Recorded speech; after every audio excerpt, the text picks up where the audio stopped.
So good morning friends. As part of today's class, we'll be covering high availability and MapReduce as much as we can. So before starting, let's recap what is covered so far. So far we have seen how to provision instances from EC2 or set up virtual machines, and then we actually set up M local repository, after which we installed Cloudera Manager, and then we have installed Cloudera distribution of Hadoop. We added the hosts to the cluster, and then we started setting up the services. So I have shown till HDFS how to add. We are going one service at a time, and earlier we have set up with the typical configuration where we have one name node and one secondary name node. And also we have covered all the important concepts of HDFS, and while discussing that, we have spoken about as part of the end towards the end of the last class, we have spoken about the name node, secondary name node under name node recovery process. Okay, so we will resume from there.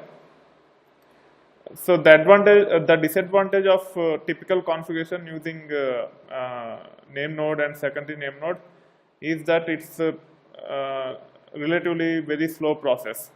So at times it can take a few hours to actually recover name node if for some reason it goes down.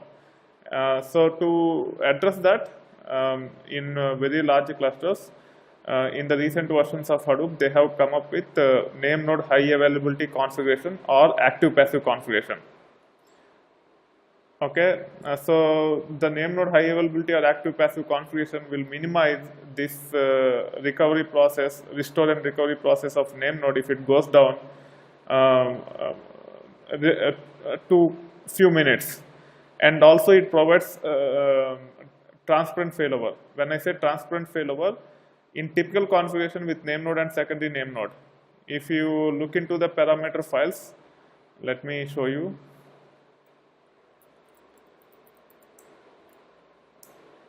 So I'm logging into some other cluster which is running on Hortonworks with typical configuration. It is actually CloudX Lab. If you go to /etc/hadoop/conf and look into this core site.xml file, you have this parameter called fs.defaultfs, and if you see here, we have mentioned a IP address or DNS with port number 8020. So for some reason, if name node goes down and if you have to rebuild a new node as name node, and if the IP address of that name node is different from whatever it was earlier, then we have to redeploy all the configuration files, and in some cases this this IP address will be hard coded. For example, in Hive, when we actually create the tables, even though we don't specify the name node IP address, as part of the metadata, it will actually store the IP address as well. Okay, let me show one Hive table, then you will understand what I'm talking about. Social new tab sh-i.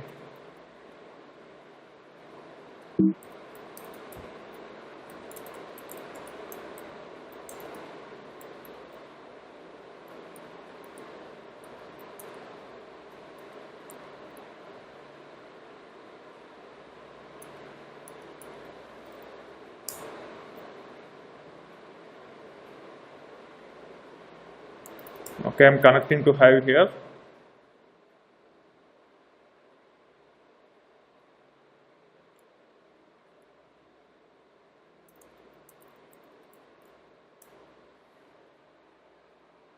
There are no tables, but I'm creating a table real quick. Create table t I int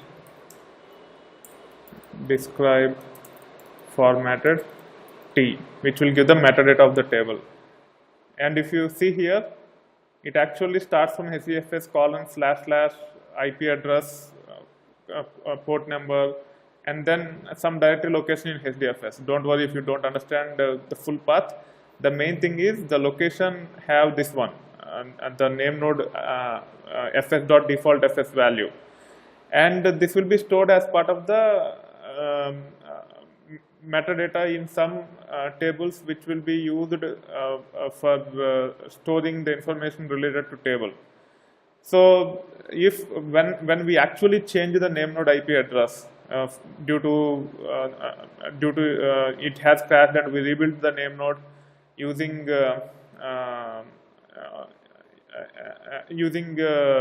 its different node with a different IP address, then some of the it's not just that we have to redeploy the configuration files. There can be some scenarios where the IP address will be hard coded.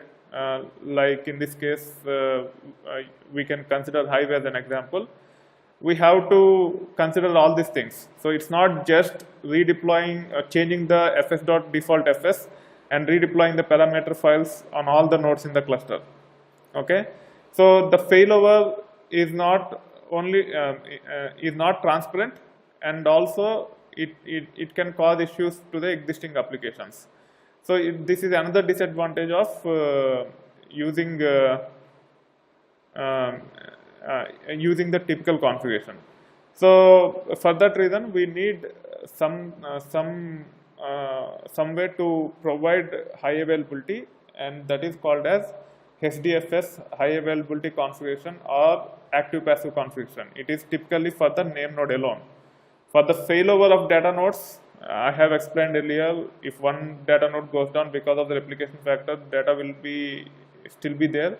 So there is no issues with respect to a failover of data nodes. But when it comes to name node, you will have only one name node and one secondary name node.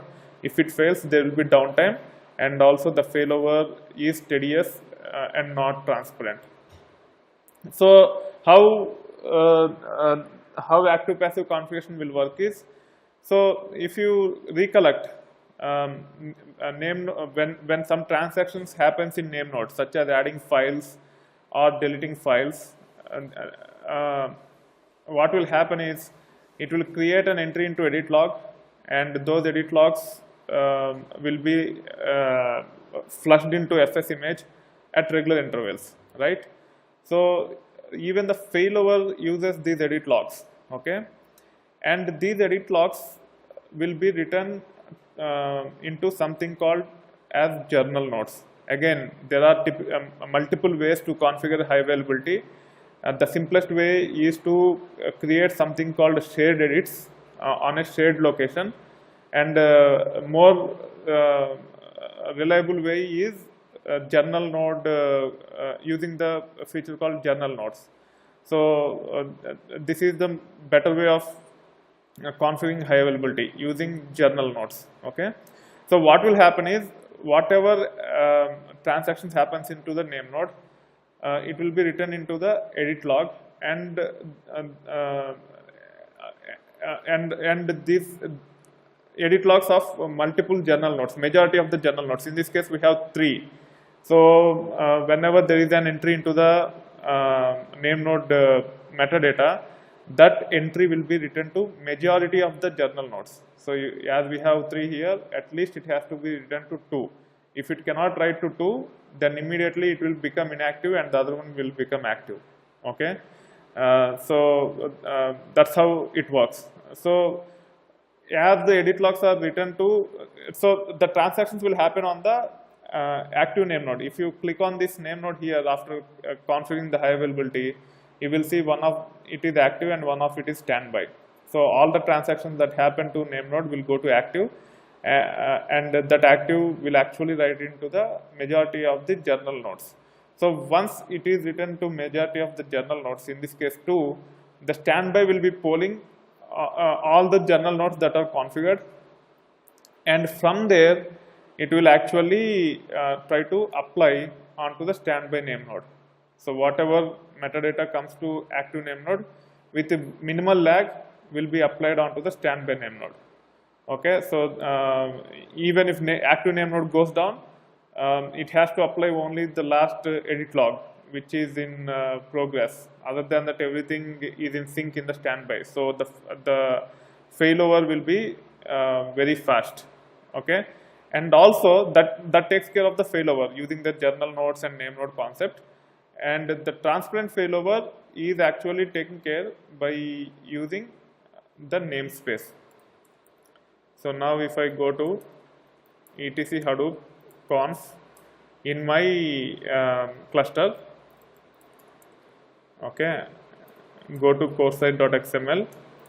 So make sure you always use view command to open the parameter files so that you don't accidentally modify while you are on the project.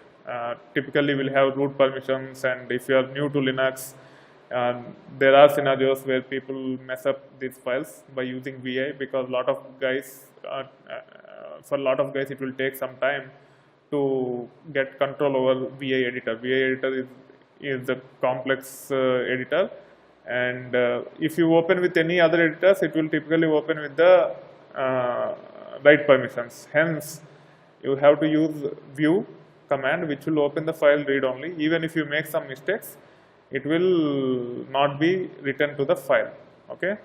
Anyway, if you look into this one, fs.defaultfs parameter for my cluster, it says some name. It could be IP address or it could be anything. In this case, it is not IP address because we don't have the port number. So even though the name is anything, as long as it doesn't have port number, most likely it could be high availability configuration. On top of that, if you go to HDFS site.xml file, there will be a parameter called name services, and the value in the name services should match the fs.defaultfs with HDFS : / before that. So the name services will be used as fs.defaultfs, and this name services will be mapped to multiple IP addresses that are used to configure the high availability. So if I search for CDHNS here, you can see here dfs.ha, which means high availability, name nodes.cdhns, and these are just IDs. These are not actual IP addresses. Now, if you search for this, and then if you keep on searching, there will be multiple parameters with the suffix of the IP addresses. So first it started with the dfs.nameservices, which is cdhns, and then there will be a parameter called dfs.ha.namenodes, then the name service name here, and then the name service with this parameter it will be mapped to the IDs of the name nodes, in this case 21 and 33, and for each of these name nodes they will be mapping to the IP address and IP addresses with other port numbers that are relevant. So you can see there are multiple parameters. The first one tells what is the name node IP address and port number, where the name node is actually running, and another important one is the 50070, which actually takes us to the name node web UI. Okay, so if you go to the typical configuration, you don't see all those kinds of parameters. So if you come out, this is the other cluster which is set up using typical configuration. If we go to HDFS site.xml file, you will not see that. You will only see the, where is the fs.defaultfs?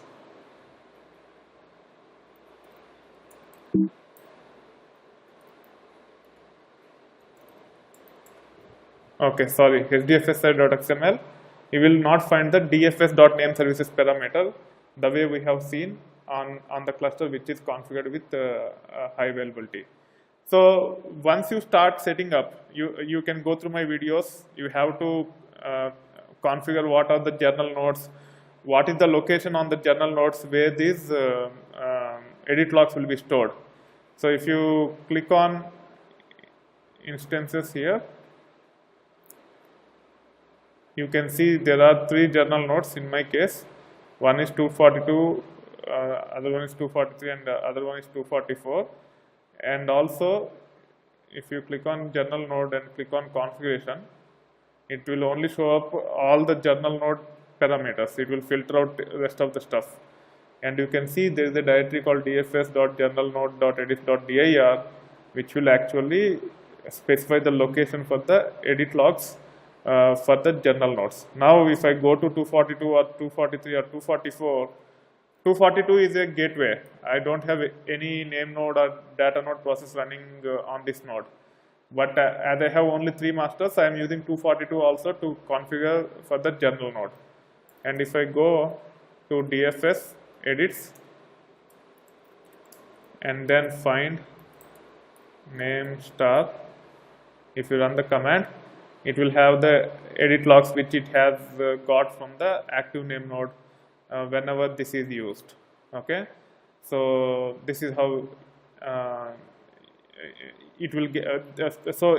Instead of applying onto FS image at regular intervals alone, it will also send these edit logs to the majority of the journal nodes. Means active name node will be sending the edit logs which are rolled out to majority of the journal nodes, from which the standby will be applying that.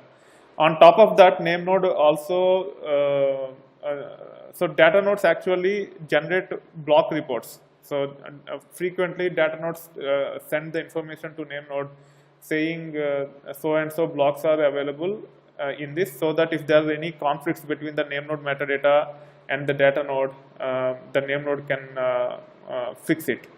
Okay, so this block report will be actually shipped to the standby node also, so that the information can be validated and fixed in both the name nodes. I have covered all these things extensively on the videos, starting from setting up the cluster and then validating all those things. So make sure you set up with high availability, because even though this has started with larger clusters, to sell to most of the enterprises where they talk about high availability and all, even for POCs, Hortonworks and Cloudera try to push high availability even if we have 8 or 9 nodes in the cluster, so that if something goes down, it will not impact. If something happens to the name node, it will not impact to any of the applications, and also it will be it will be better to practice in similar environments before getting into the production, before deploying the applications in productions, and also before setting up the cluster in production. That's why people started using high availability quite extensively in lot of implementations. Okay, so this is how the architecture will look like. Name node will run something called Quorum Journal Manager, which will be pushing the information, the changes that are happening on name node to majority of the journal nodes. That is the key, majority of the journal nodes. Okay, so that's it. And if you have any questions, I will take it up before getting into the next topic on MapReduce. And before getting into the MapReduce, you should understand what is a name node, what is a secondary name node, what is active name node and passive name node in case of high availability configuration. You need to understand what is data node, how to stop and start HDFS daemons, not only from the web interface, but also from command line. You can explore it, it's pretty straightforward. Once you log into the cluster, there is DFS admin command. Okay, and if you hit enter,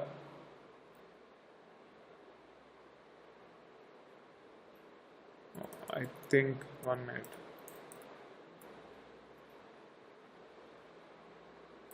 Okay, to run DFS admin command, one have to sudo to HDFS and run DFS admin command.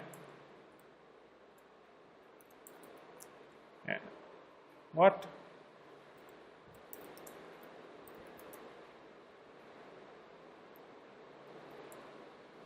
One minute, let me check whether this is configured as gateway or not.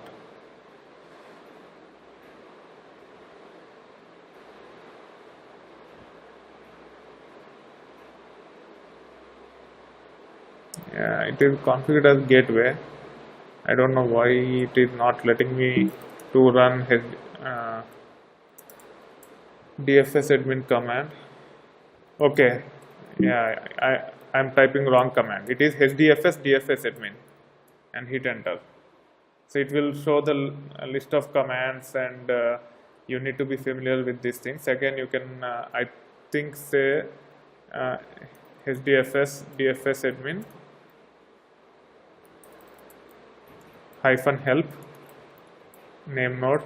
It will give the details about the command.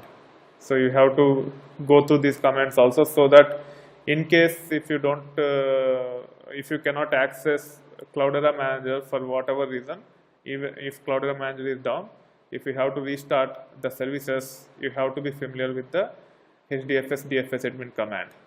Okay, there are several commands which you need to understand, several important commands which you need to understand, like role edits. Most of the commands are important.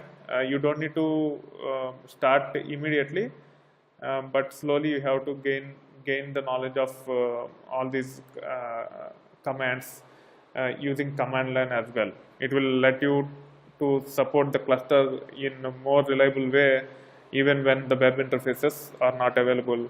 But you should use web interface as much as possible if it is available. At the same time, you should build the competence in this area. As long as you know how to, there is a command called HDFS DFS admin, and use help command to explore the command and to take the necessary action in case of any issues. That is a good starting point, but over time you have to practice.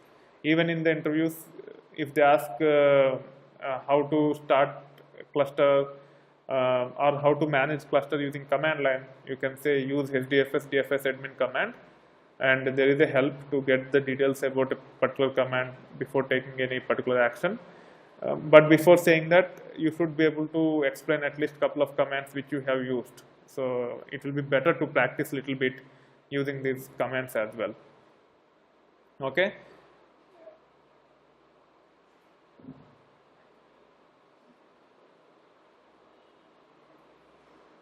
Can you show the high availability in data flow diagram using whiteboard and also use of name services for simplicity? That's what. You can go through my videos. I have covered those things. If you go here, because we are already a lot behind, and we will not be able to get into all those details as part of the class. Okay, and it will be better you to practice, set up the cluster, and when you actually set up the cluster, you will understand the relevance of journal nodes, the parameters. It also depends upon Zookeeper. Zookeeper has to be configured before actually setting up a high availability. You will run into issues if you could not troubleshoot. I will actually help you to resolve those issues. That way you will understand better. Okay. Anyway, so if I go to the playlist, there is a playlist for administration Hadoop CDH on AWS. You will not be able to practice high availability and all those things on the 4-node cluster using virtual machines. You might, but you have to discard, and it's better to rebuild with the typical configuration so that you can proceed with other components. If you try to set up high availability on 4-node cluster, then the laptop will be very slow if you keep on adding other components on the cluster, and also you will be running into out of memory issues. So here you can see the HDFS high availability introduction, where I have covered the theory part, and then how to set up HDFS high availability. So I have spent almost 50 minutes on this alone as part of these videos. So go through these 4 videos, 26 to 29. Okay, so now let's move on to what we are discussing about. You should be very comfortable with copying data back and forth to HDFS. Understand the parameter files and the data files, the way the files are stored in the blocks, in the form of blocks, and how to restore and recovery of name node. It is very, very important from the certification perspective. So you need to understand how the restore and recovery process works. Important parameters and their defaults, such as DFS block size, DFS replication, fs.default fs, etc. And also you should be familiar with Namenode web user interface. So go to the videos and make sure you practice all these things and you have solid understanding about this. Okay, so interview questions: what are different Hadoop daemons, which are HDFS and MapReduce daemons? We have covered HDFS daemons in detail. The question can be, what are different Hadoop daemons? In that case, you have to explain both HDFS daemons and MapReduce daemons, which I will be explaining for the rest of the class. How data can be copied in and out of HDFS using Hadoop FS commands or HDFS DFS commands. What is Namenode web interface and what is default port number? You have to memorize it 50070, because even when you don't have access to anything else, as long as you know the IP address, and you will be able to get the details about the cluster using the default port number. How do you restore and recover Namenode? You don't do it manually. You just have to restart. You just have to start the Namenode by changing the appropriate parameter files and copying the FS image and edit logs to the appropriate location on the new Namenode. And when the Namenode is started, it will start in safe mode. It will apply the FS image. It will restore the FS image first, and it will apply the edit logs after the FS image restored. And then once it is done, the Namenode will come out of the safe mode automatically. Okay. So what happens when Namenode goes down? It's a single point of failure. Your cluster is completely inaccessible. You can't do anything on the cluster. What is Namenode high availability or active passive configuration? So that we can make the failover transparent and also the recovery faster. So those two are the main things. Faster recovery and transparent failover are the two main things that are achieved with high availability or active passive configuration. What is fault tolerance and how it is taken care with respect to HDFS? For Namenode, it is a high availability. For data nodes, it is inbuilt with replication factor. What is heartbeat? Heartbeat is the mechanism which data nodes communicate to Namenode. Default is 1 second. Every second, the data nodes communicate to Namenode that it is alive. And also on top of that, every 6 hours by default, the data nodes actually send something called block report, which includes what all block IDs it has to the Namenode, and Namenode will try to update its metadata. Okay, so there are two ways the data node communicates to Namenode. One is heartbeat. Every second it will say that I am alive, and every 6 hours it will also send the block report in case if blocks have shifted between the data nodes and the Namenode is inconsistent. The Namenode metadata is inconsistent with the with some of the information in the metadata. And finally, how is security handled while setting up Hadoop cluster using Kerberos and ACLs? Don't worry if you we will not be getting into too many details about Kerberos as part of the course. ACLs will be covered later. Okay, Kerberos is a little bit complicated to set up. It has to be taken care with the support of the relevant vendor, whether it is Cloudera or Hortonworks, or you have to spend a lot of time in getting it up and running. I am still working on Kerberos aspect of it to upload some videos, but I am consistently running into issues. So when it comes to enterprises, when you go with license and support license with the Cloudera or Hortonworks, they will take care helping setting up Kerberos for you. But ACLs, which is called as access control lists, can be used to enhance security at directory level and file level, and we will cover that as part of the day-to-day operations later towards the end of the course. So block report will be stored in the memory of the name node itself. So data node will have the block report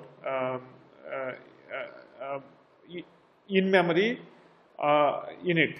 So data nodes know what all block IDs it has. So that information, for example, if you go to the parameters, that will be better way to explain this. So if you go to the parameters,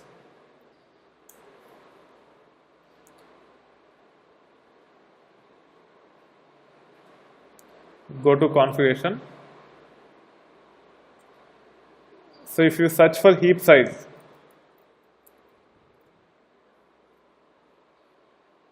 okay, so there is a Java heap size for data node which is 1 gigabyte. So this will store that information of block report, okay, and then name node also have heap size which is 3.5 GB in my case, which is chosen by default, which will be used to store the overall metadata of all the files for the entire cluster. Okay, typically in production cluster, the data node heap size might be 2 GB or 4 GB, but not beyond 4 GB. But for name node, it can be like 30 GB or 60 GB or 120 GB, and depending upon the size of the cluster and the requirement of the name node heap size will bump up significantly. Okay.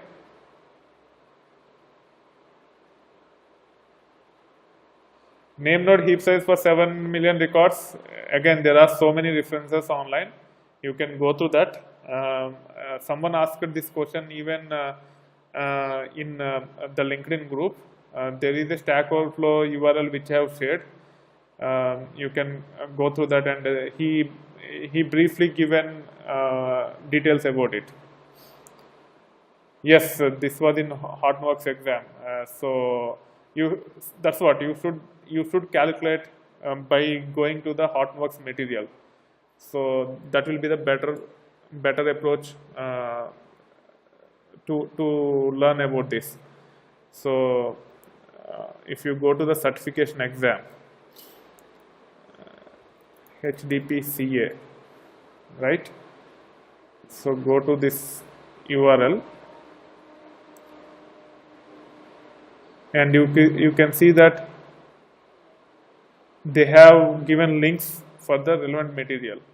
Okay, and here let me see.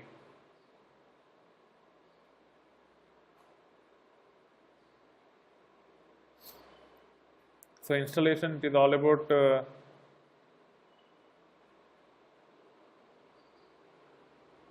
deploy and configure a HDP cluster. No, not this one.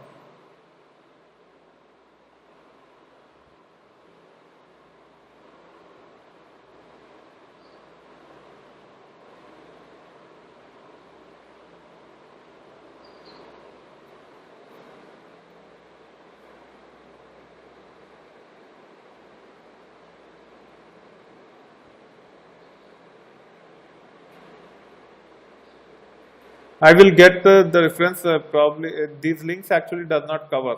So I'm surprised that they have asked that question, because if you look into these links, there is nowhere they mention about those things. So the material links which that's what they will not. The documentation will be available, okay? So the documentation of docs.hortonworks.com will be available at the time of the certification. Docs. It's a open book exam. HDP documents, and It doesn't mean that I'm telling you to refer at the time of the certification. What I'm saying is you should refer the Hortonworks material for most of these things. Let me see the actual link.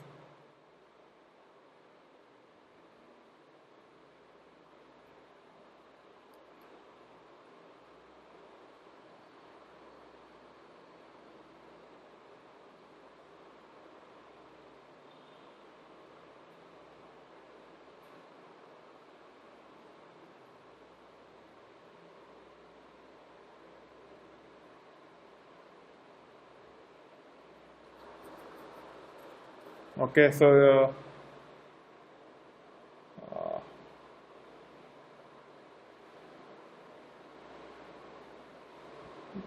okay, this is a little bit confusing. Anyway, I will get back to you on that. Typically, for each block, it will take it will take 150 kilobytes. Okay, so what is the question you have asked? Let me look into that. Name node heap size for 7 million records. So each one will take 150 bytes to 300 bytes as per the article in the Stack Overflow.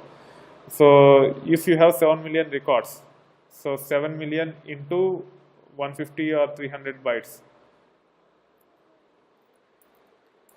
Actually 300 bytes. If the replication factor is 3, it's close to 300 bytes. So 300 into 7 million, which is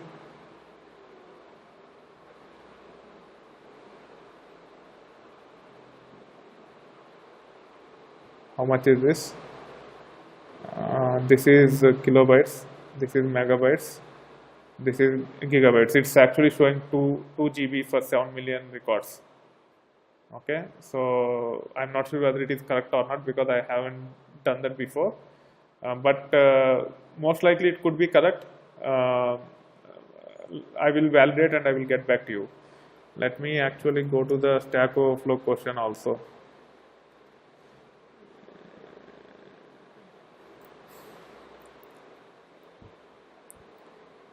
Oops.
He is the one who asked that question. I don't know why it is not coming up. Anyway, I will actually come back to you on that.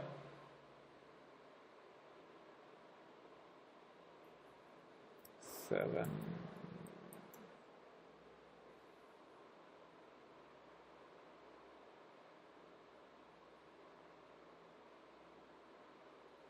I don't know where it has gone.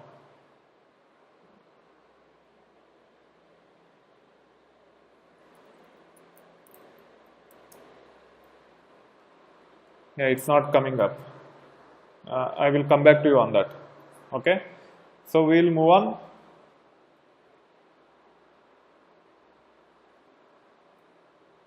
So now we'll get into MapReduce. So MapReduce is the distributed processing framework. It's a misleading term little bit because we use similar terms for both programming as well as execution. For administrators, you should focus on the execution, and the terms that are frequently used at the time of execution are mapper and reducer tasks. So when we actually run a job to process the data, the job will be executed in mapper tasks and reducer tasks. And there can be n number of jobs that will be running, and typically the overall number of mapper and reducer tasks will be more than the capacity of the cluster. So for example, on a 10 node cluster, if each node can actually run 8 tasks concurrently, which means overall the cluster capacity will be 80 tasks at any given point in time. So to understand how many tasks it can execute, if you go to Resource Manager web interface, it will give the details. Let me see here. So similar to NameNode web interface, even for Yarn, there is some web interface called Resource Manager web user interface.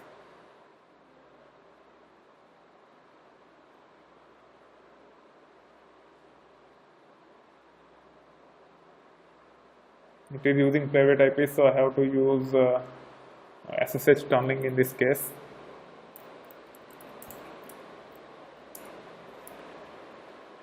Bookmarks, tools, proxy.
Okay, so this is how it looks like.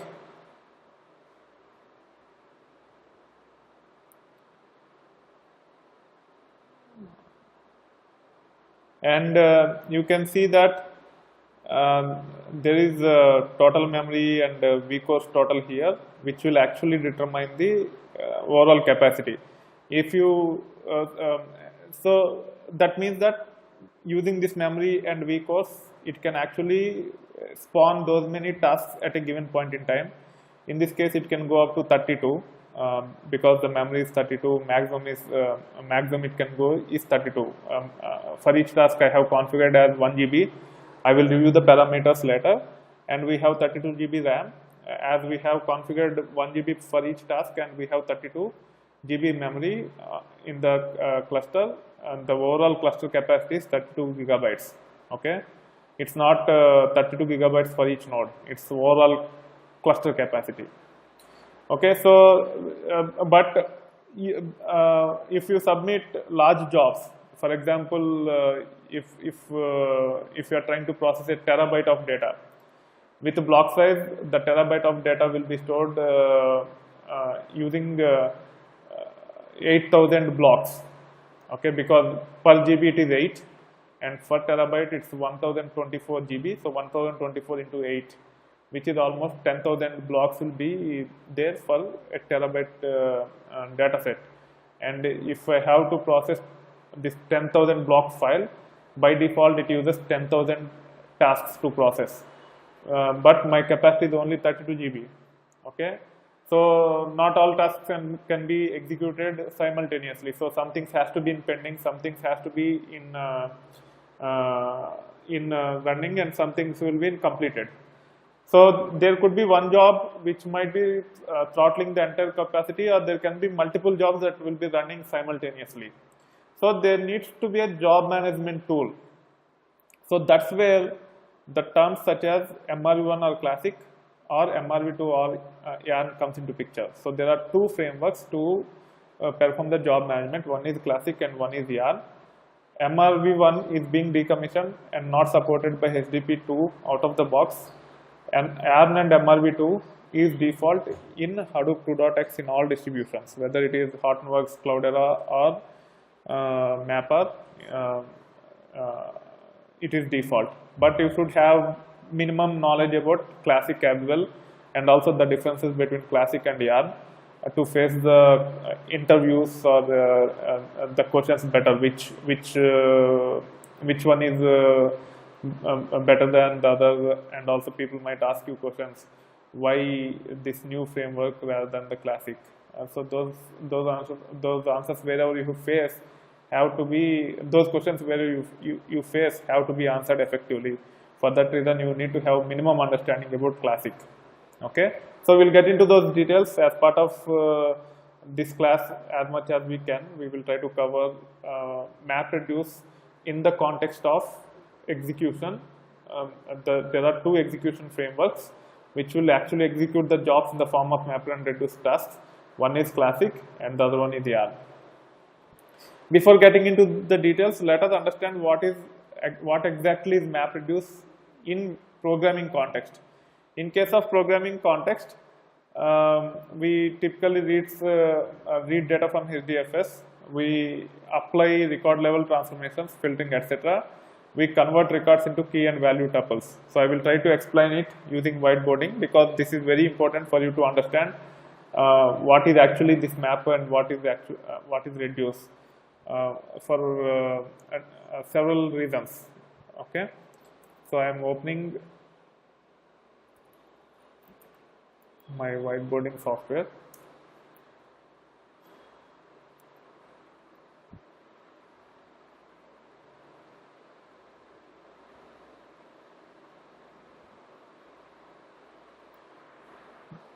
Okay. So map and reduce as concepts are universal. It's not related to Hadoop, but it is effectively implemented in Hadoop. MapReduce is a concept like RDBMS. If you are from database background, RDBMS is a concept, and then Oracle Informix, SQL Server, all these are databases. Similarly, operating system is a concept, and then you have Linux flavor operating systems, Unix flavored operating systems, and also Windows operating system. But underlying concepts of operating systems will not change. So MapReduce is also a concept which is very simple but very effective in dealing with processing large data sets at scale. Okay, so you need to understand the concepts whether you are an administrator or developer. For that reason, I am whiteboarding here. So let's say I will use example of deck of cards so that you can easily understand.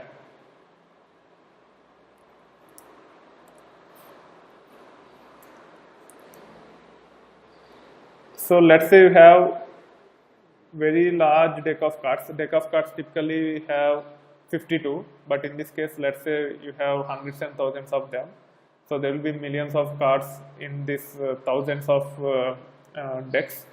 And if you want to perform the count, okay, and if you have multiple people to perform the count,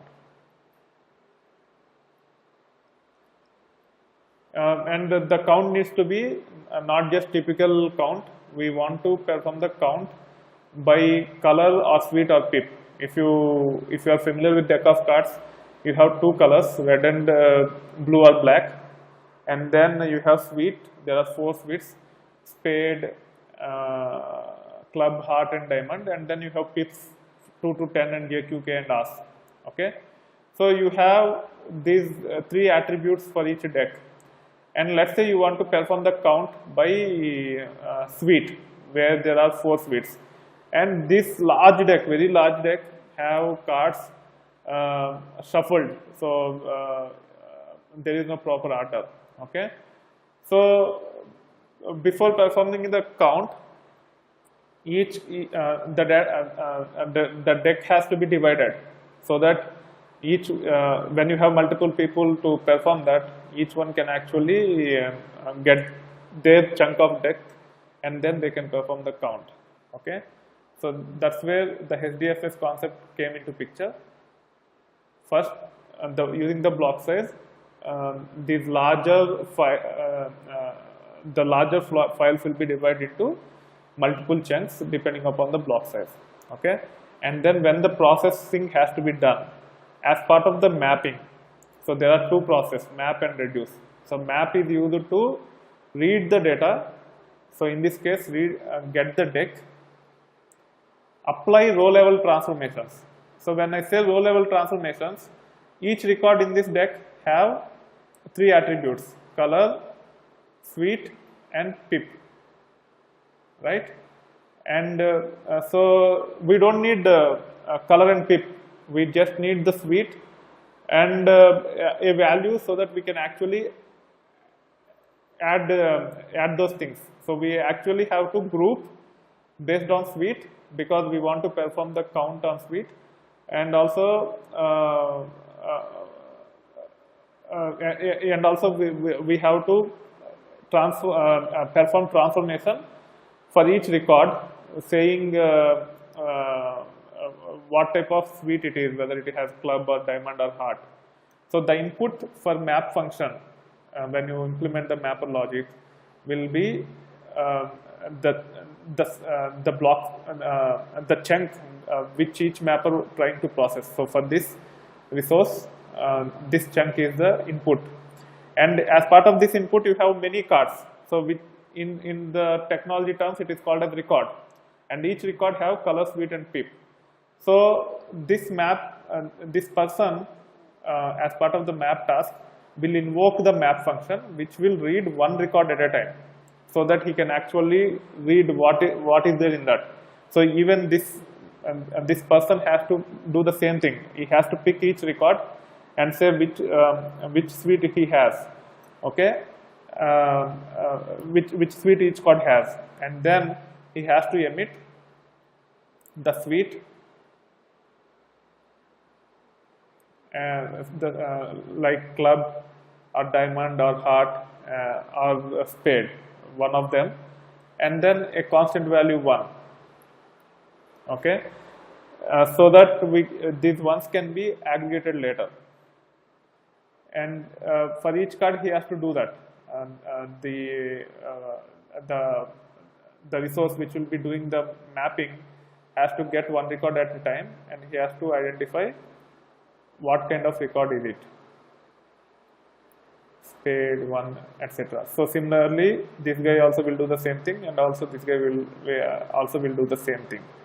And then as part of the reducer, we can hold these keys such as club, diamond, and suite, and then because this guy also group, once this output comes out of the map function, these things will be grouped. So before getting into the technology perspective, let's say how the people will do it. Then we will talk about how it is implemented in the technology. That will be better. Okay, I'm mixing up between the technology and the person, and it can lead into the confusion. So first, let me tell how, as individuals, we will do. Then we will understand how it is implemented in technology. Okay. So as individuals, what we will do, we will take each card at a time, club, and we will read what it is. And then there are four suites. One is club, one is diamond, one is heart, and one is spade. Okay.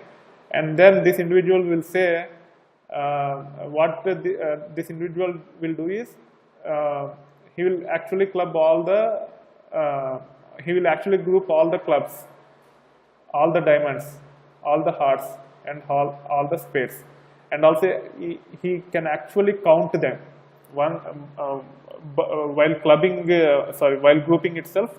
He can perform the count and say how many clubs he got. So let's say N1, how many diamonds he got, M1, K1, L1. Okay, so this guy doing two things. He is actually performing the grouping, and also he is actually aggregating within the chunk he has. Similarly, this guy also will do the same thing. He will say how many clubs first he will group, and while grouping he will also say he will also perform the count. By the time he finishes the count, he will have the number of clubs, which is N2, M2, K2 and L2, and then this guy also will do the same thing. Okay, and now there will be another person who can take all these counts from each of these persons. So he will get the counts of clubs from the first person, the second person and third person. Similarly, diamond from first person, second person and third person. So using these values, this guy can quickly compute, and he can say what is the total number of clubs, what are the total number of diamonds, what are the total number of hearts and spades that deck has. So this process of reading the chunk one record at a time and applying the transformations such as grouping the cards and also performing the intermediate count is called as part of it is called as map, and the final aggregation is called as reduce. And whatever is happening in the middle, the grouping portion and the intermediate aggregation results is called as shuffle and sort. So this is map phase, reduce phase, where the final aggregations will happen, and this is called as shuffle and sort phase. And in the shuffle and sort phase, computing these intermediate results at the map side is called as combiner. Sometimes it might be efficient to do it on the map side. Sometimes it might not be. So don't get confused. Don't think too much about combiner. It is more relevant for the developers than the administrators. But just understand that the overall process is divided into three: map phase, reduce phase, and shuffle and sort phase. The map phase will actually read the data from the HDFS for the chunk the map task want to process, and then it's the programmer's responsibility to implement these transformation rules. So in this case, for each record we want to emit the sweet and pip. So now if you think from the developer perspective about the implementation process,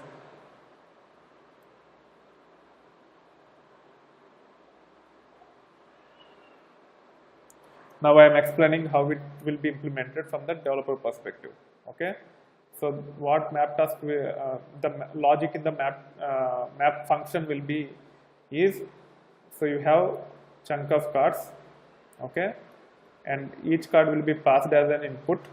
So using some input formats that are predefined, as those will be coming as part of the APIs for the developers. So they will use those things and transform. The logic will work for the map logic. We will apply the row level transformation logic. In our case, the row level transformation is for the input record of color, sweet and pip. We want to get the sweet, and we have to emit something called as tuple. Okay, so that will be the output of the mapper. So in this case, sweet can be club, diamond, heart, spade, so on. Okay, and then it will go to the shuffle and sort phase. As part of the shuffle and sort phase, the framework is smart enough to group this the data using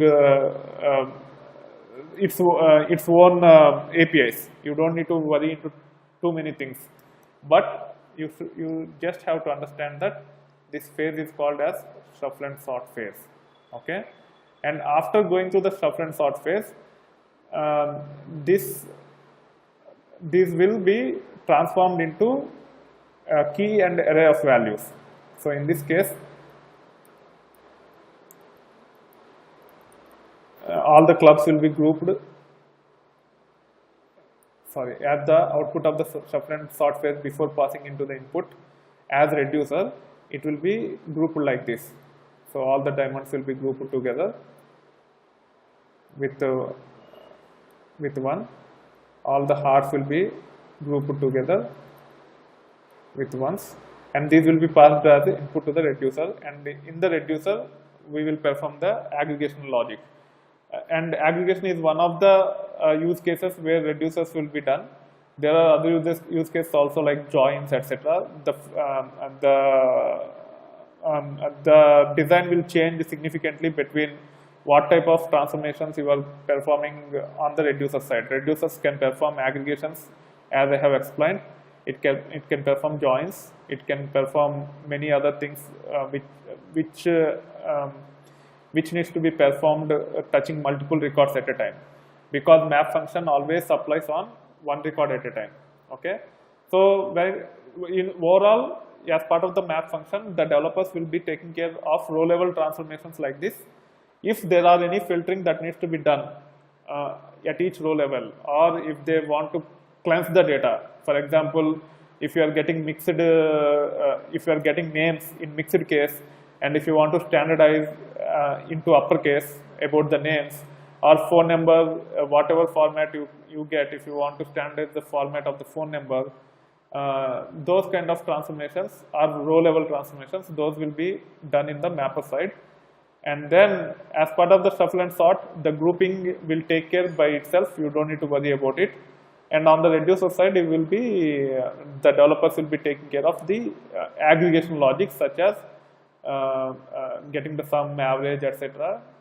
In case we can also implement joins and many other transformations which cannot be done crossing one row at a time. Okay, but if you see here, the map output is a tuple of the sweet and pip, but the reducer input is a key and array of values which are ones. If you have millions of clubs, this can be overhead. That's where there is a concept of combiner, where we can actually pre-aggregate as part of the shuffle and sort phase itself, where the reducers will get the intermediate results, so that the it need to only add those intermediate results rather than adding all ones as part of the reducer. Anyway, those things has to be taken care by the developers. You don't need to be worried about it. From administrator perspective, you just need to understand what is mapper, what is reducer, and what is shuffle and sort. And at a higher level, what type of things that will be implemented in mapper. In map task, filtering, transformations, such as standardizing the data, cleansing the data, etc. will be done in the map function. And as part of the reducer function, we typically perform aggregations, joins, etc. Okay, and that's about map reduce in programming context. And in programming context, we always talk about map function and reduce function, the logic that needs to be implemented in those. Whereas in the administrator, in operations context or management of the cluster context, the map and reduce is called as mapper tasks and reducer tasks, and we should emphasize on the frameworks which are used to run multiple jobs concurrently beyond the cluster capacity. Okay, so now we will understand the steps to configure the cluster. Again, we started with, so this is, if you talk about classic, we will set up something called job tracker on master, and we have to configure client on gateway node, and then we will be setting up task trackers on all the slaves. Okay. So again, I'm revisiting the steps. I'm trying to make it intuitive so that in case if you face the question, how do you set up the cluster? You should start with provisioning the EC2 instances, setting up the local M repository, then setting up the monitoring software, and then when you typically add the cluster in production, you will add all the technologies in one shot. You will not be doing first HDFS and then YARN and then Hive, etc. But the reason why I am showing individually is so that you can understand the logic behind it. But if you choose to add the services one at a time, this is the order you need to follow. HDFS is the foundation for the Hadoop cluster. For HDFS, we need to, even before HDFS, we should start with Zookeeper. Zookeeper is a common utility to actually provide high availability, fault tolerance, etc. for multiple tools. So we should start with Zookeeper, then set up HDFS. Then if you choose to go with Classic, you have to set up MRv2, and then you have to set up the other tools. So this is the flow which you need to follow while setting up the cluster, and it should be intuitive to you. If you are claiming, if you are trying for Hadoop administrator job, the setup process you should be able to answer anytime it is asked to you. If you could not answer, then it will be very tough for you to clear the interviews. Okay, that's why I'm emphasizing this slide multiple times. Whenever I add the new tool, I will explain. Okay, so now we will see MRv2 architecture. It's a job management tool which do not keep track of resources used by non-MapReduce based tools. So it's a job management tool which can take care of MapReduce based tools such as map tasks and reduce tasks. So all the MapReduce based tools, Hive, Pig, and Scoop uses mapper task and reducer tasks, and job tracker MRv2 or Classic can take care of monitoring the cluster for all the MapReduce jobs. But if you have HBase on the cluster, if you have Spark on the cluster, which are non-MapReduce based tools, MapReduce cannot understand what is happening with respect to other tools, and hence there could be contention between the cluster, between the multiple services that are running in the cluster, and it can cause out of memory issues and all those things. It can become a maintenance nightmare unless you are diligent about all the services and you configure the cluster properly. You can run into maintenance issues. So that is the limitation of MRv2. It cannot actually keep track of the resources used by non-MapReduce based tools. Daemon process, when it comes to HDFS, we have seen name node for master and data node for slaves. Here job tracker is the master and task tracker is the slave. Task tracker is the software process which will be running on the slaves. Parameter files, there is only one parameter file which is called as mapredsite.xml file, which will have the parameters such as job tracker IP address, job tracker web interface, etc. And then we will actually get a preview of job tracker web interface, how it looks like, and also we will see the log files. Okay. So first let us understand the setup process. It is very straightforward. I think I already have it here. Let me see. Yes, I already have. But if you don't have, you just have to click on add a service. MapReduce is the one which you need to add for Classic. It says Apache Hadoop MapReduce supports distributed computing on large data sets across your cluster. Yarn is recommended instead, but it is included for backward compatibility. And you don't see this in Hortonworks. So you don't need to, even with Cloudera, you don't need to configure this. I have configured just to demonstrate to you. Okay, but if you want, you can click on this one and then continue, and then it will ask what is your job tracker. What is task trackers will be opted will be opting the nodes which are running data nodes by default, the software process data nodes by default. So you don't need to worry much. You just have to preview and make sure that job tracker is chosen in all the data nodes, on all the nodes where the data nodes are running, and then keep on click next. It will ask for some of the parameters. Mostly you don't need to change. You just have to make sure that they don't go to the mount points where the data node blocks are, the data blocks are. Other than that, you can choose any other directory, because the information which will be stored by job trackers will be minimal. And then hit on continue. It will deploy the client configuration, and it will set up the cluster for you. Again, to go through the complete hands-on process, you can view my videos in the channel. If you go here, I have covered Classic in detail. So there is a question. The question is HivePig. What is the other one which uses MapReduce?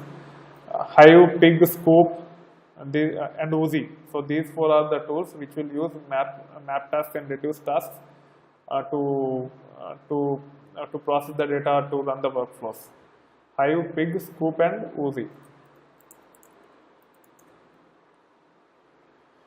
Okay. So these are the videos which will actually talk about MRv1 in detail. So you can watch these 5 videos. No need to set up hands-on, but it will actually cover everything that is required for you to understand in detail. But if you want to set up, you can set up pretty easily. It's very straightforward. Okay, so once it is set up, next what you have to do is, you have to review the components which are set up. So you can click on the MapReduce here. You can click on instances. You can see the task tracker daemon process is running on 245, 246, 247, and 248. These 245, 246, 247, 248 are also running data nodes. So if you want to get all the components in one shot, you can go to hosts, click on all hosts, and this is the better way of reviewing the components, not only just going through two instances through the services. Here you will get in consolidated fashion. You can see what all services are running on each of these nodes by expanding the roles section here. You can see that 245 is running HDFS, Hive Gateway, which is not relevant for now, HDFS and MapReduce. After configuring HDFS and MapReduce, you will see only these two on all the 4 nodes, or on all the slaves where we are supposed to configure the data node and HDFS and MapReduce slaves on them. This is standard of having the slaves of HDFS and MapReduce on the same set of nodes, but it is not mandatory to do so. Sometimes you can have fewer data nodes and more task trackers, means fewer servers which are running data nodes and more number of servers which are running task trackers. There could be a scenario where there could be fewer task trackers, fewer nodes which are running task trackers, and many nodes which are running data nodes on them. There are typical use cases for doing so. For example, if you want to store lots of data in Hadoop, and if you want to use very little MapReduce but use the cluster for different purposes, then as you are using very little MapReduce, you don't need to have task trackers on all the slaves. You can minimize the number of task trackers, but whenever you run the MapReduce jobs, it will perform network I/O. The performance will be a little bit slower um, but your overall cost can come down significantly. In some cases, you might have fewer data set. For some of the use cases, you might have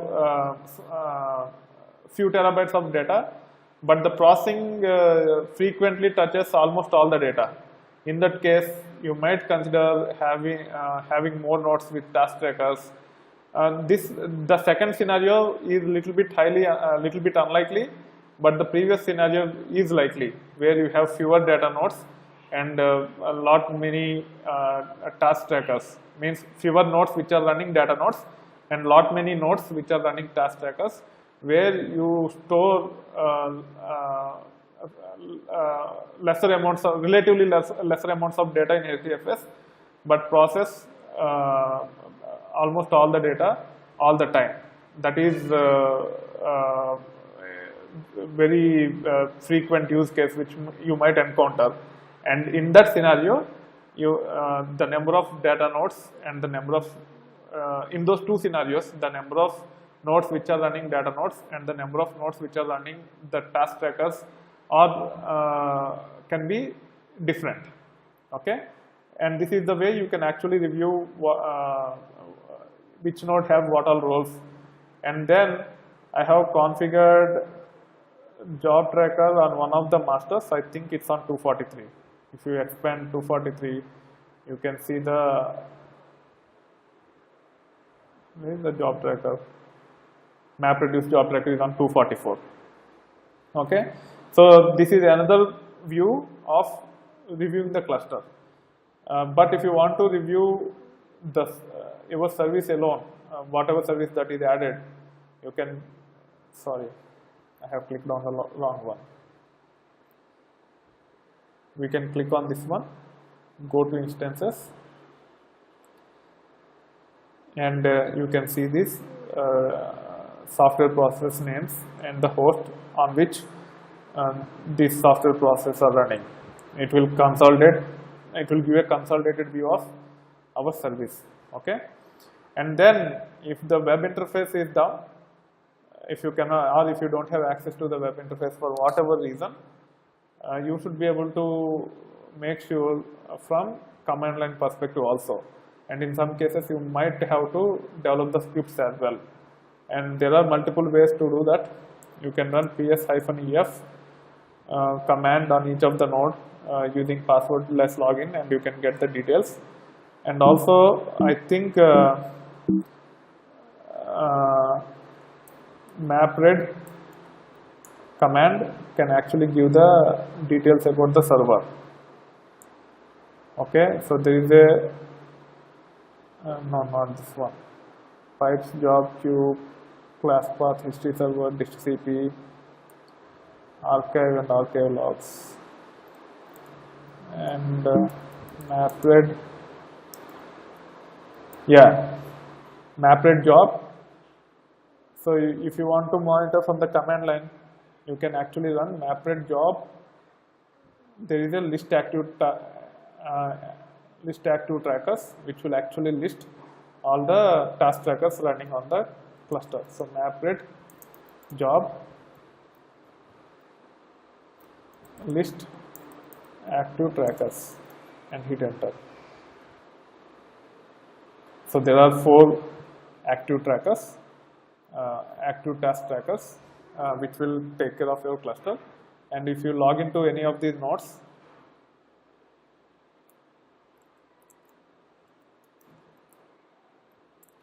and then run ps-ef grep-a tracker,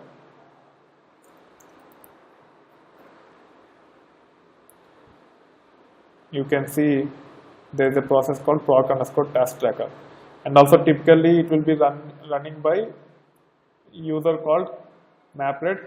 You can also say ps-fu MapRed and hit enter to get the same details.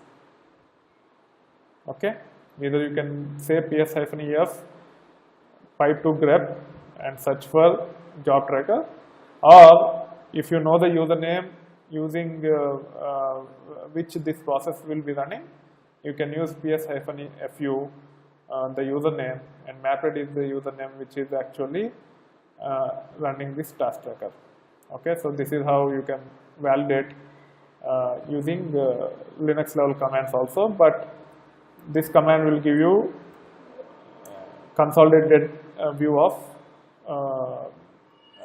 all the task trackers using command line interface. Okay, so you can actually use this one to configure send mail, and if there is any deviation, you can make sure that you get an alert. You have to write a shell script for it. In case if you don't want to rely on any of the distributions, this is the way you actually set up the monitoring. One of the ways to set up monitoring is by scripting around these commands and use send mail to alert you as part of the script. Okay, and then the next thing what we need to review, parameter files. The parameter files can be reviewed either by using the web interface or using command line. So in the web interface, you can click on configuration for the service the way we have done with HDFS and search for any parameter. In this case, if I want to get the job tracker IP address,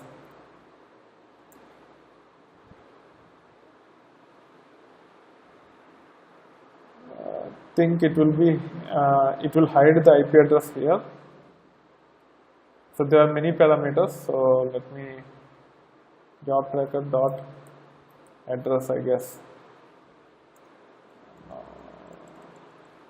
What is the port number? 8032 is the job tracker default port number. So it is not showing up here. I don't know why. Anyway, except for those critical parameters, almost every other thing will be displayed here. Okay. So this is the mapred local directory, etc. So over time you need to build enough skills to actually understand most of these important parameters. Okay, and if you want to access from the command line, you can log into any of the hosts on which the cluster is running. Even on the gateway node, you will be able to access. The, 242 is configured as gateway, so you will be able to access the parameters. You go to etc Hadoop conf and ls-ltr. So in this case, I am running both yarn and MapReduce. So yarn have top priority. So the parameters which I have here will not reflect the MapReduce parameters. Okay.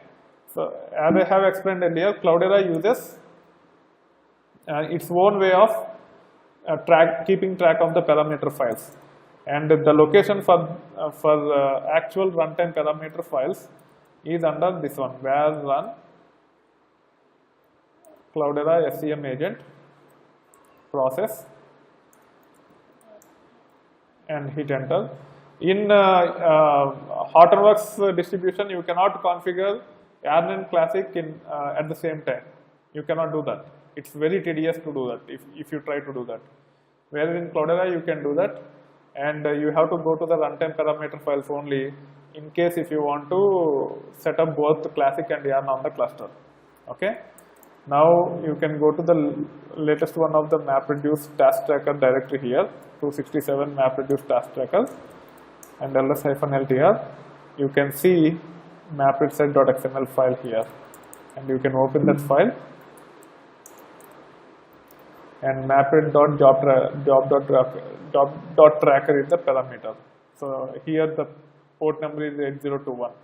Actually it will be configured using 8032 typically, but in this case it's 8021 for whatever reason. That's why it didn't show up earlier when I tried with 8032. So this is the job tracker port number. Here it is only showing the port number. It is hiding the IP address. Okay. So this is the parameter file. There are few parameters which you need to be familiar with. like map tasks maximum, reduce tasks maximum, which I will cover a little bit later point in time. Okay. But for now, we realize where the parameter files are. And the next thing is understand important parameters. So map.job tracker is the one which will give the details about the IP address and port number of the job tracker. And the most important parameters are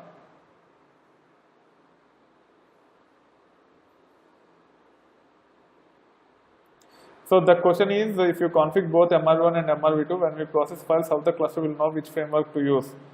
As I mentioned to you, it will use yarn by default. It will be taken as top priority. So you are asking the question a little bit ahead of time. I will actually explain how to execute the MapReduce jobs and how to use the framework of our choice rather than the default one. By default, it uses yarn. Yarn takes precedence over classic in case if you have both. But typically, we will not have both. Okay. So mapped job tracker is one of the important parameters. I will review other important parameters from this one here.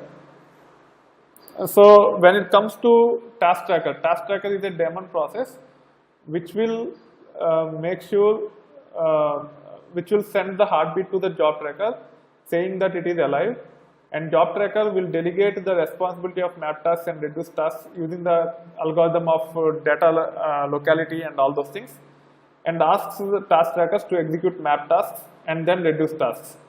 Okay, so to configure the cluster, how many map tasks and should be executed, or how many reduced tasks should be executed, you need to understand certain important parameters. Okay, so for that we will search for map.tasks in this, and here you can see map.tasktracker.maptasks.maximum. So this is the parameter which will tell on each task tracker how many map tasks it should execute, and this parameter will tell how many reduced tasks each task tracker should execute. And these values should not be exceeding the number of tasks that will be executing on each node or on the cluster at a given point in time. To configure these things, first you need to understand the cluster capacity. So in this case, first you have to log into the, let me disable Foxy proxy here,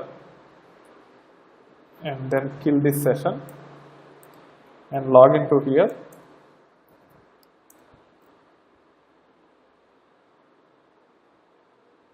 So you should run commands such as ls CPU, which will tell how many CPUs are there. So in our case, we have 4 CPUs.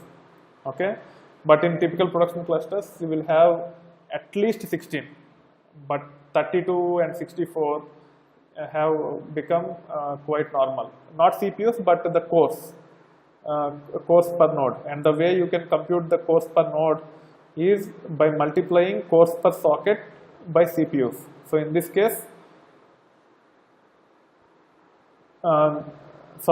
cores per socket into sockets. Sockets and CPUs will be typically same. So if there are 8 cores per socket and there are 4 sockets, that means you have 32 cores, which means that you can use 32 cores on each node to execute these map tasks and reduce tasks.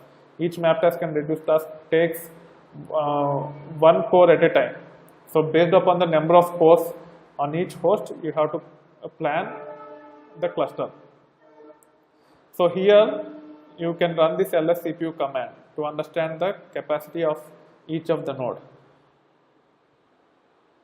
Yeah, I am repeating it.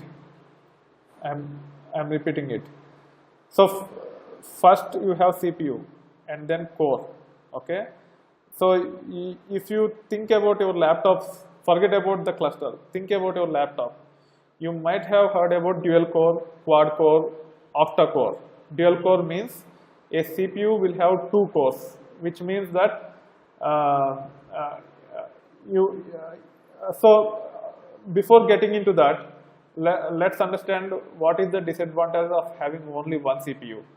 No matter how powerful that CPU processors are, if you have only one CPU and if you use multiprocessor operating systems such as Unix and Linux, they are actually multiprocessor operating systems. They are not multi-threading operating systems. When you use multiprocessing operating systems, the server can perform only one task at a time. Only one process will be active at a time, and only one task can be done at a given point in time. So when you are running too many things on a server, what will happen is the processor has to shuffle between multiple applications that are running on the server or on the PC. If you have single CPU PC, if you open browser, if you open Word doc, and if you try to run multiple applications, whenever you try to use, whenever you make it active, it takes CPU, and rest of all the applications will go into the sleep mode. Okay, that is called as context switch. These are all operating system concepts. So the point which you need to understand is, on a single CPU machine, the context switch is context switch happens whenever multiple applications are running on a system simultaneously, and whenever an application becomes active, the context switch happens to that application, and CPU will be given to that application. Rest of the applications will be in the sleep mode. Okay, and it will actually make the system slow, no matter how powerful your server, your CPU is. For that reason, we come up with multiple CPU systems. So when in systems, you can have multiple CPUs installed. And now, if you have two CPUs, instead of one CPU taking care of the active applications, there can be multiple CPUs that will be taking care of active applications. So in our case, when HDFS and MapReduce runs, this task tracker, data node, name node, all these processes has to be up and running all the time in the background. So those processes will never go to sleep. Okay, and if those processes are active all the time, if you try to use the other applications, then the performance will become drastically slow. Okay, for that reason, we use multi CPU. We depending upon the capacity of the server, we'll go with as many CPUs as we want. It could be 4 CPU, it could be 8 CPU, it could be 16 CPU. Again, within the CPU itself, there is a multi-core concept in the latest CPU technology. So each core will act as a virtual CPU. Okay, so even if you have one CPU with a dual core, two processes can be active at a given point in time. If your CPU is quad core, you can have 4 CPUs at a given point in time. So the best way to do is go to your My Computer, right click and go to the properties and try to understand whether it is a quad core or octa core or dual core. Most of the Windows based PCs are either dual core or quad core. Okay, and they will have one CPU or 2 CPUs at max. So 2 dual cores, which will make 4 cores capacity for the PC. So just go through your laptop and understand that. Similar to that, even for the servers, we have CPUs. So there will be a CPU socket. So there are 4 sockets, and each of those sockets have one CPU. So that's why here the number of sockets and number of CPUs match. Okay, and for each socket or for each CPU, in this configuration there is only one core. But in actual physical servers, this is EC2 instance which I am showing. In actual physical servers, it could be quad core. So for each socket, there can be 4 cores, or for each CPU, there can be 4 cores. So to get the total number of, to configure the capacity, you need to understand the number of cores on each physical server. To get the number of cores, what you have to do is you have to get cores per socket, which is 1 in this case, and then number of sockets or number of CPUs, which is 4 in this case. You have to multiply these two values, cores per socket and number of CPUs, and then whatever number that comes should be used to configure the cluster capacity. And also even with Linux based operating system, there is a concept of hyper-threading, where the threads, number of threads also might be more than 1. Typically it is 1, but in some cases it can be more than 1. But you can discard for now, depending upon the operating system you choose and depending upon the hardware you choose.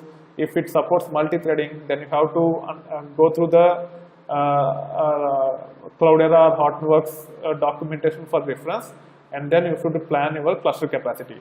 But to keep it simple, for now just multiply the number of CPUs with the number of cores. Whatever number you get, those are the things which you can actually configure as part of your cluster capacity, so that your tasks will not get into the sleep mode while processing the data. If you under configure, means if you over configure your MapReduce tasks more than the capacity of each node, then when this task run, they will continuously go into sleep mode and active mode, and it can slow down the cluster significantly. The way you should configure the cluster is the tasks, the mapper tasks and reducer tasks should never go to the sleep mode. For that reason, let's say we have 32 cores. Some of the cores has to be given to OS. Okay, typically we will take 75% of the CPUs.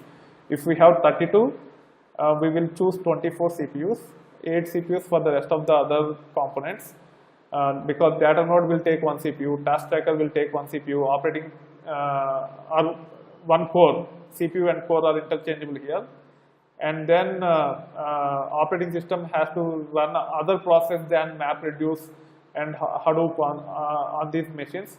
So operating system will take few cores or few CPUs. So for lower capacity clusters such as 16 cores or 32 cores, we will preserve 25% for the other components and use 75% for configuring the MapReduce. If it is larger systems, if you have 64 cores, in those scenarios, we will get we will give 10% or 15% to the other things, and then 85 to 90% for configuring the map tasks and reduce tasks. Once you get this number, okay, you have to define these terms for map tasks and reduce tasks. Typically, when you try to process the data, we use more mappers than reducers. So over time, depending upon the usage of the cluster, if you are using classic, the final values for this task has to be evolved to the more accurate number. You have to monitor the cluster continuously for a few months, and then you will finally get into accurate values of map tasks and reduce tasks. So we started with 32. Let's say 25% are given for other ones, so we have 24. So the starting point should be 2:1. We have to give 16 for map tasks and 8 for reduce tasks, because in most of the clusters we run jobs and most of the jobs will take more map tasks than reduce tasks. For that reason, we will configure with more number of map tasks than reduce tasks. Okay, and we will start with 2:1. So 16 for map tasks and 8 for reduce tasks. And depending upon the contention happening on the cluster, you can actually play with the numbers. In some cases, we even overcommit. For example, if you run map only jobs and frequently or very rarely you run reduce jobs, and at that time if you don't use a lot of mapper tasks, then you can actually use 24 for the maps and 8 or 16 for the reducers. So whenever reducers are required, it will use the capacity more effectively, and whenever reducers are not required, it will use the complete capacity for the mappers itself. So you can start with 2:1 of 75% of each of the node. So these are for each of the node, not the entire cluster capacity. So in this case, we take the example of 32. So out of 24, we start with 16 and 8, and we have to play with the numbers until we get to the final numbers depending upon the usage of the cluster. And the bottom line is, none of these tasks should go into the sleep mode while processing the data. Means sometimes it is inevitable, you cannot avoid, but you should minimize the tasks getting into sleep mode by misconfiguring the capacity. Okay, so these two are the most important parameters when it comes to configuring the cluster, configuring the classic. Okay, on top of that, there are other important parameters about number of reducers that can run at for each job. Okay, so reduce dot tasks, if you search for it. Okay, here they haven't specified. By default in Apache Hadoop, it is 1, which is incorrect. You have to override the number of reducers as part of the jobs itself. So developers have to make the better judgment of using the number of reducers for a given job, and they have to take care as part of the job. So from the administrator perspective, it is an important parameter, because at runtime sometimes you might have to override this reducers parameter if developers misconfigure that value. Okay, so for that reason you have to be familiar with that parameter called MapRed dot I forgot the parameter name.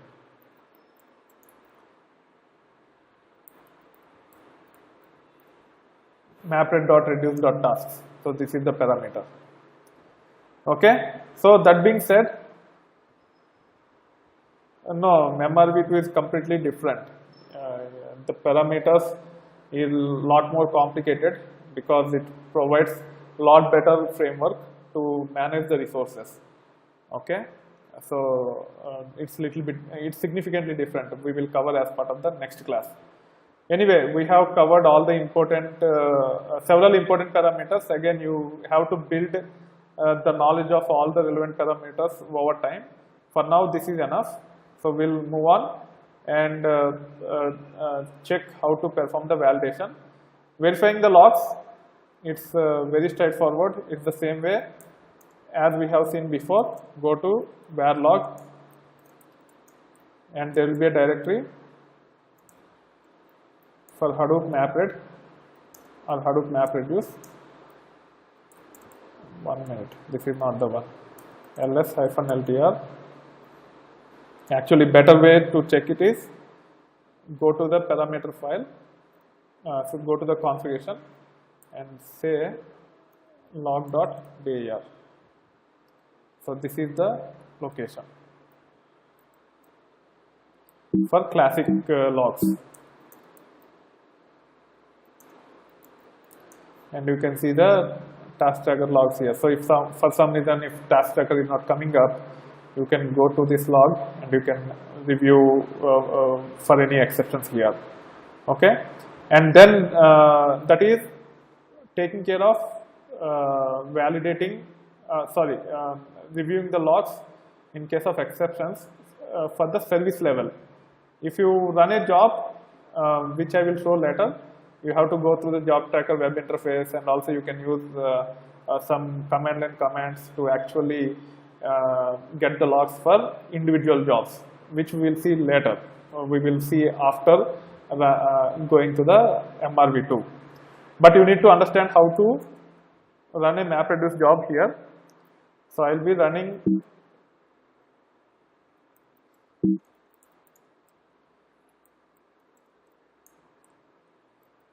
so the way you can run MapReduce jobs is by using Hadoop jar command.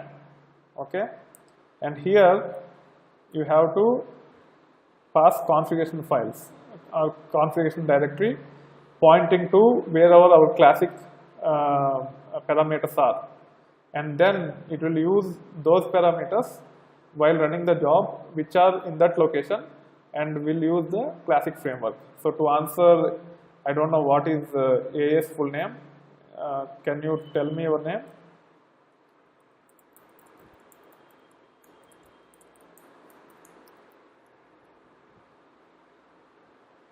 Athan. Okay. So this is how we actually specify. I forgot the actual parameter name and value. Actual parameter name. I think it is -conf only. But this is how you can actually run. Either it could be -conf or -conf dir if it is there. Most likely it could be -conf only. We will actually run it later after covering the MapReduce 2 also, to see how the jobs can be run, because there are so many common concepts when it comes to executing the jobs. The only differences are while configuring and monitoring the cluster. But for execution purpose, from developer perspective, we use the same Hadoop jar command. Either we use classic framework or YARN framework. Okay. Understand web interface. We will see these two topics later. It will take some time to cover those things. So for next 15 minutes, we will actually take Q&A before we wrap up for today. So one guy actually told that when he tried setting up the cluster, he ran into some issues. I think he didn't attend the call today. Anyway, if he attend, I thought of sharing the screen and fixing the issue, so that even in case you get into the issues, you know what needs to be done if you get into the same issue. Okay, so far we have covered classic and the videos which you need to watch, and if you want to set up, you can do so, or in this playlist, Hadoop CDH on AWS for Cloudera distribution. Similarly, for VMs, CDH on VMs. Similarly, there are a couple of playlists for Hortonworks also, and I will annotate those things as part of the video after I upload this video to YouTube. Okay. So any questions? If you don't have any questions, I will cover a couple of more topics.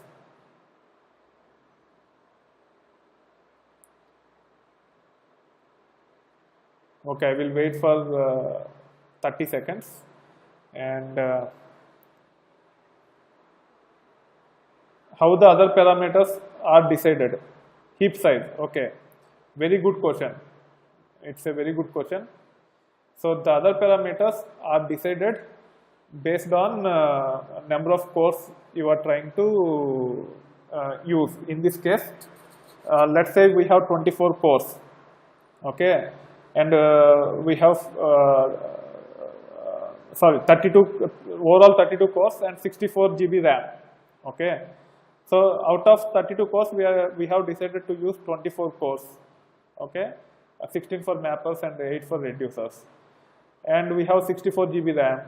Out of the 64 GB RAM, we have to give some OS for operating systems, couple of gigabytes for data node, couple of gigabytes for task tracker.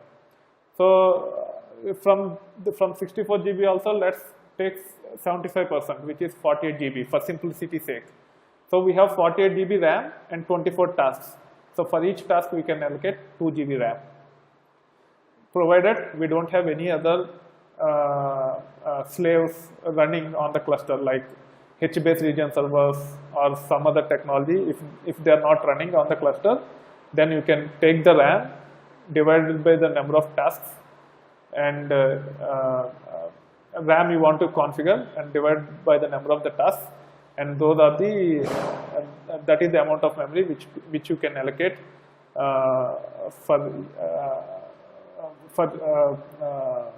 for each of the tasks which will be used as part of the which will be invoked as part of the job execution. Okay, so again the parameters are, I think I have covered as part of the important parameters here. No, I haven't covered the memory related parameters here because when we use these web interface wizards, it will be taken care automatically. You just have to review the parameters. Okay, you can actually search for ops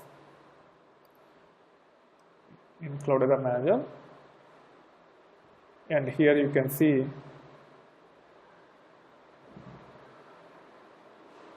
so it says the 0 gigabytes. I think Cloudera Manager will take care of 1 minute. It should not show 0 gigabytes for classic.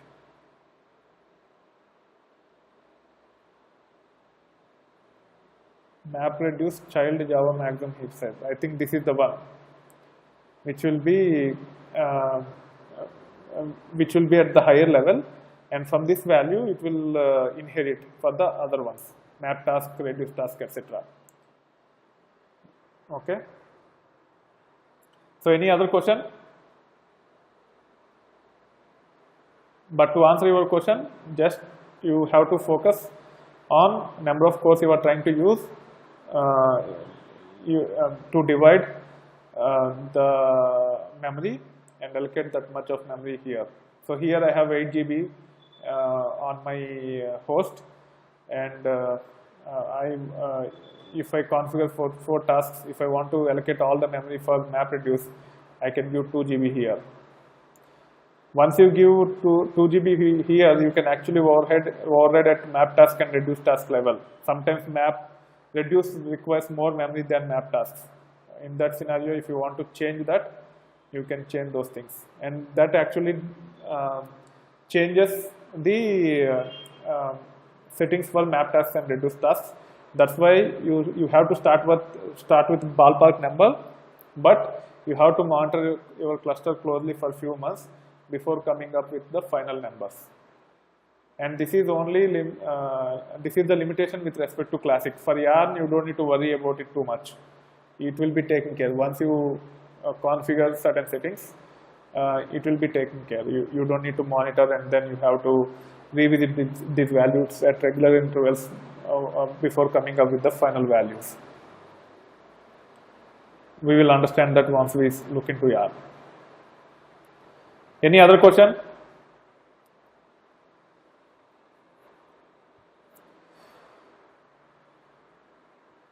Okay, I will wait for, okay, good, I got one more question. Each block takes one map task to execute, how it takes in replication. Again, very, very good question. Glad that you are following it. Typically, yes. So we have seen the block size is the lowest granular at which lowest granular unit at which files will be stored in HDFS. Okay, so if the block size for a given file is 128 MB, there will be physical files which starts with BLK underscore for a given file. If the file size is 10 GB, there will be 80 such blocks. If it is if the block size is 64 MB and if the file size is 20 GB, then you will get there will be 320 blocks for a given file. So the point is, the block size is the lowest granular unit for a file to divide and store physically. Okay. By default, map task will be spawned for each block. Okay, but we can override it using something called split size.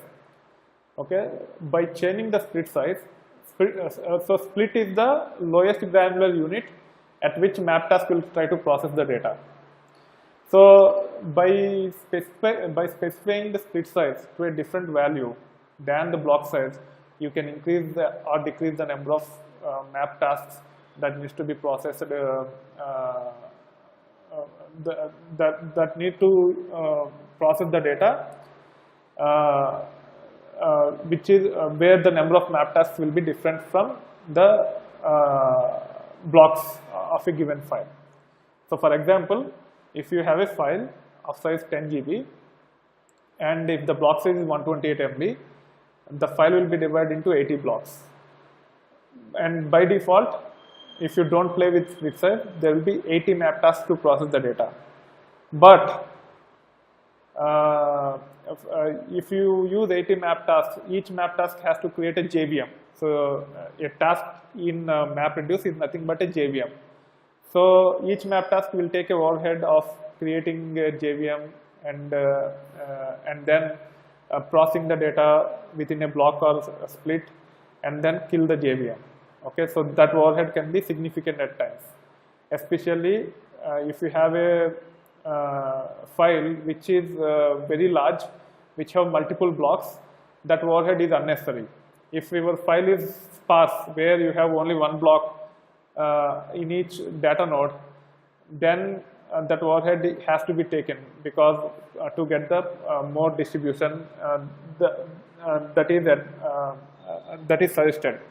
But there could be scenarios where your file is huge and each data node might get 1 GB or 2 GB of your file. So for example, on a 10 node cluster, if you try to store a 20 GB file, you will get 2 GB on each of the node, which means that you will get almost 16 blocks on each node. Okay, and if you try to process using MapReduce job, it will create 160 map tasks to process the data, and the JVM creation and destroy can be overhead in that scenario. To reduce that overhead and to reduce the capacity that is required to process the data, you can increase the split size based upon the memory configuration you have for each map task. For example, if your memory configuration is 2 GB, okay, you can increase the split size to 512 MB or 1 GB and then reduce the number of tasks to process the data. Instead of 160, if your split size is 1 GB, there will be only 20 map tasks to process the data, and it can actually improve the performance in most of the scenarios by increasing the map task, because it will reduce the overhead of creating the JVM and destroying the JVM. And also to determine whether your job have run efficiently or not, you should not just focus on the execution time. You should execution time of a particular job. Instead, you should focus on the all the jobs or all the applications that are running on the capacity. In this case, to process 160 GB data on a 10 node cluster, if you use split size as 1 GB, it will take only 20 map tasks. So there is 60 more capacity which can be used by other MapReduce jobs. So it is more friendlier to other jobs. Hence, your cluster will be performing more efficiently than using the default block size as the split size. Okay. Again, it is too much to digest, but it's a very good question. You might get this, Ratan, but if you don't get this, I have covered that as part of the performance tuning, because there are some entry level freshers in this training. So you can go to performance tuning, click on this playlist, and there is split size and number of reducers. You can go through these two things and you will understand how to determine or how to force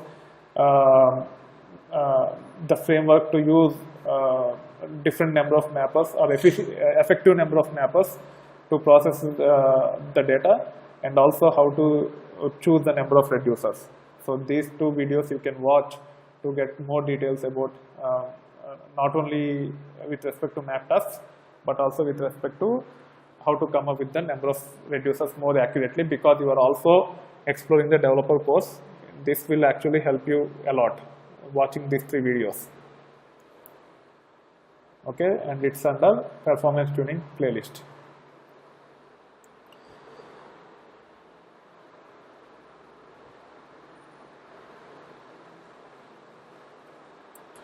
I didn't get your question. So it takes single set of data. If you can elaborate, I will try to answer.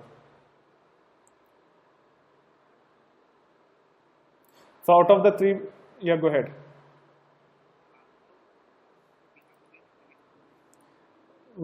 No, you should not use three replications. You should say three copies of each block.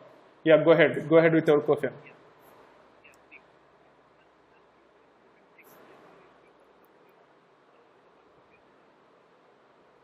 I didn't get your question. So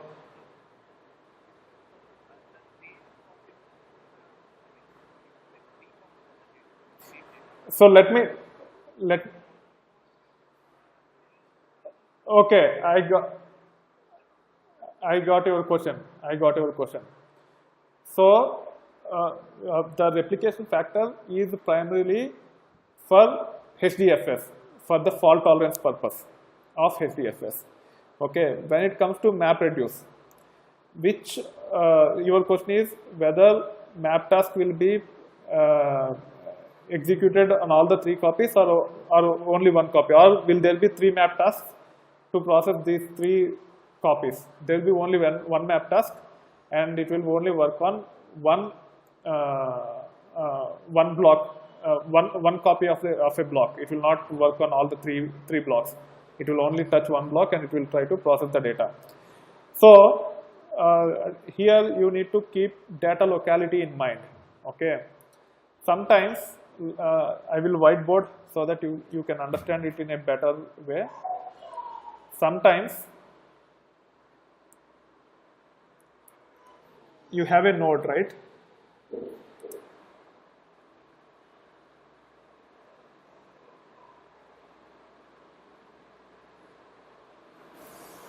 Okay, so let's take the example of two nodes, one node and two nodes. Okay, and we have the replication factor of 2. Let's take the example. So we have a file of 1 GB with block size 128 MB. So with replication factor 2, this 1 GB file will be on both the data nodes. Okay, and let's say the cluster, each node capacity is only 4 tasks for the simplicity purpose. Okay, and there is another file. This is file 1, and there is another file, file 2, which is again which is like 512 MB or 256 MB. Let's say 256 MB. Okay, and with the block size 128 MB. So there will be 2 blocks. Let's say both the blocks are on the same node for whatever reason. Okay, now let us say we started a job which is processing this data set F2. So using data locality, the first one, the job will choose this node to process both the blocks. So there will be map task M1 and M2, which will be created to process the data. While they are running, if second job is submitted, which requires 8 map tasks, but 2 of the tasks are already taken care here, so only 2 can be executed on this. Okay. So let's say these 2 tasks are executed here, and here we have another 4 capacity. So let's say these 4 blocks are processed by other 4 tasks, and these will be so initially when we run the second job, it will start with pending. So there will be 8 map tasks that will be pending, and when it try to process the data, as we have only 6 capacity available, 2 from here and 4 from here. So those 6 map tasks will try to process 6 different blocks. So these two blocks on this node, and these 4 blocks on this node, and these 2 will be pending. So the map task associated with these 2 blocks will be pending until we get the cluster. Okay. So at a time, a map task will try to process only 1 block depending upon the capacity. In this case, now let's say the first job is submitted on the file 1, okay, which will actually throttle the capacity. All the 8 tasks will be processing all the 8 map tasks which are on the cluster level will try to process this 1 GB file.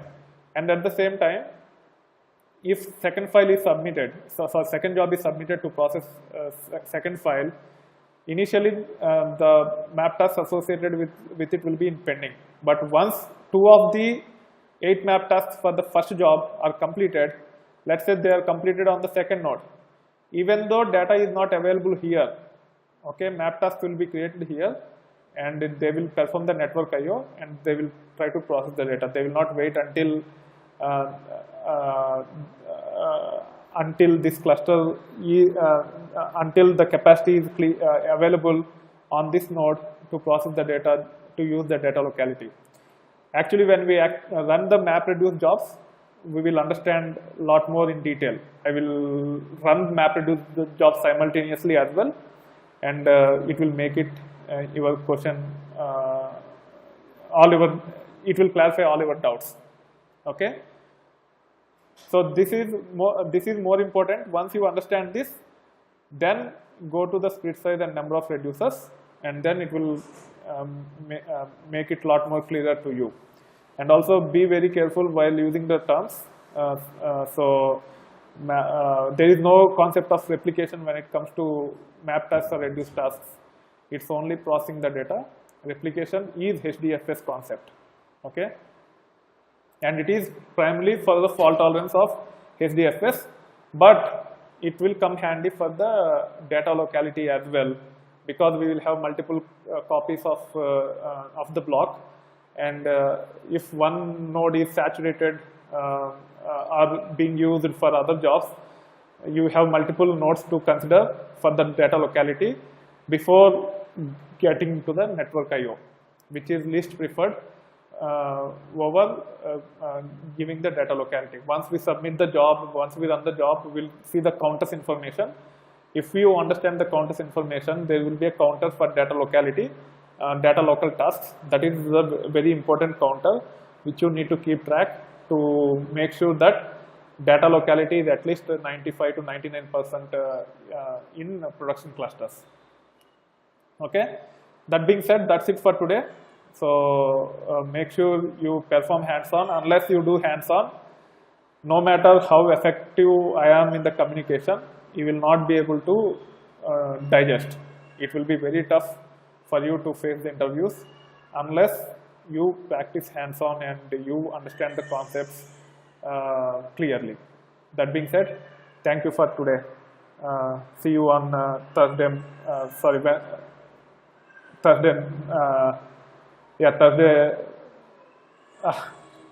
Thursday night your time. Bye.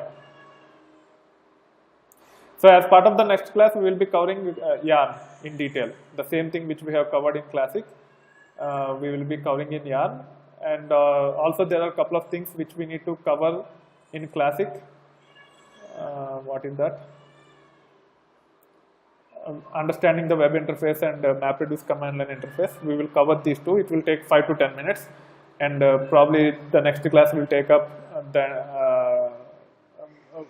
yarn will take up the next class completely. Okay. Thank you. Have a nice one. Bye.